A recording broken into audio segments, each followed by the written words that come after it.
عزیز طلباء، السلام علیکم ورحمۃ اللہ وبرکاتہ۔ آپ لوگوں کا میرے یوٹیوب چینل پر خیر مقدم ہے۔ آپ لوگوں سے گزارش ہے کہ میرے یوٹیوب چینل کو سبسکرائب کریں، لائک کریں اور شیئر ضرور کریں۔ آج ہمارے سبق کا عنوان ہے شبیب رضوی۔ شبیب رضوی کے حالات زندگی اور شاعرانہ خصوصیات۔ سید محمد شبیب رضوی کی ولادت 25 جون 1935 عیسوی کو ہوئی۔ ان کے والد کا نام سید مواعظ حسین رضوی تھا۔ شبیب رضوی ابھی 5 سال کے تھے کہ ان کے والد کا انتقال ہو گیا۔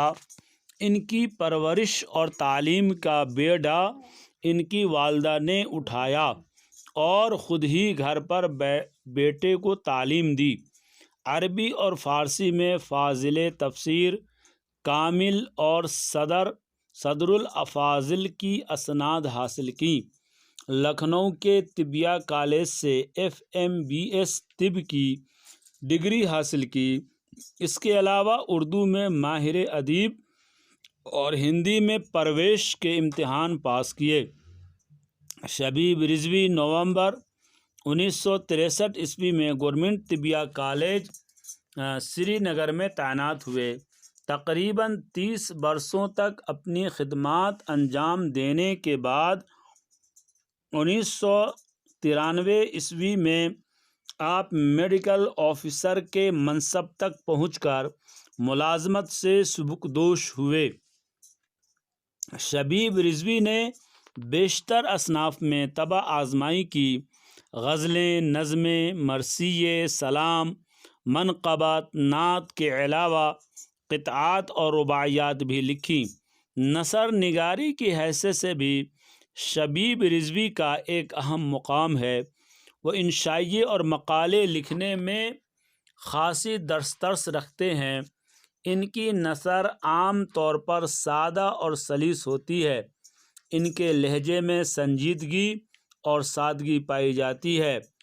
اب ہے غزل کی تشریح۔ غزل نمبر 1 ہے: کتاب بند صحیح حرف تر کھلا رکھنا، مباحثے کا ہمیشہ ہی در کھلا رکھنا۔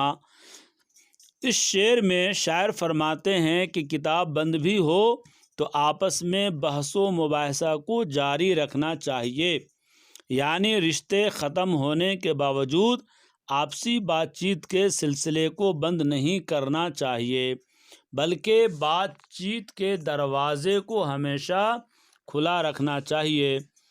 آگے شعر ہے: سکوت شب سے بھی اکتا سکتا ہوں، میں کہہ کے آیا ہوں بچوں سے گھر کھلا رکھنا۔ شاعر فرماتے ہیں میں رات کی خاموشی سے بھی تنگ آ کر واپس اپنے گھر لوٹ سکتا ہوں، اس لیے جب سکون کی تلاش میں گھر سے باہر چلا جاتا ہوں تو بچوں سے کہتا ہوں کہ گھر کا دروازہ بند نہیں کرنا بلکہ اسے کھلا رکھنا۔ ہماری شرط کہ ہو ہم پہ سائے رحمت، تمہاری ضد ہے کہ کوفے میں سر کھلا رکھنا۔ شاعر صنعت تلمیح کا استعمال کرتے ہوئے فرماتے ہیں کہ کربلا میں امام حسین اور ان کے ساتھیوں کو بے دردی سے شہید کر کے، ان کی عورتوں اور معصوموں کو قید کر کے کوفہ کے بازاروں میں برہنہ پھرایا گیا۔ ہم نے اس لیے قربانی دی تاکہ ہم پر خدا کی رحمت نازل ہو۔ اگلا شعر ہے: شکستگی ہوئی ظاہر تو موت لازم ہے، کھلی ہواؤں کے دھارے پر کھلا رکھنا۔ شاعر ہوا میں اڑنے والے پرندے سے مخاطب ہو کر کہتے ہیں کہ اگر تم نے ہار کے آثار ظاہر کیے تو تمہاری موت یقینی ہے، اس لیے ہوا میں اڑتے ہوئے اگر شکاری کے تیر سے تم زخمی بھی ہو گئے تو ہمت سے کام لے کر اپنے پر کو پھیلائے رکھو، اس طرح ممکن ہے کہ تمہاری جان بچ جائے۔ شاعر کسی بھی حالت میں حوصلے اور ہمت سے کام لینے کی نصیحت کرتے ہیں۔ کسی کا ہاتھ بڑھے یا کھنچے یہ اس کا نصیب، کسی کا ہاتھ بڑھے یا کھنچے یہ اس کا نصیب، ہمارا فرض ہے دستے ہنر کھلا رکھنا۔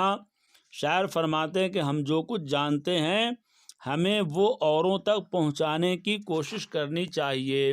پھر سامنے والوں کا اپنا نصیب ہے کہ وہ ہاتھ بڑھا کر تم سے کچھ سیکھتے ہیں یا ہاتھ کھینچ کر بے ہنر اور بے علم رہ جاتے ہیں۔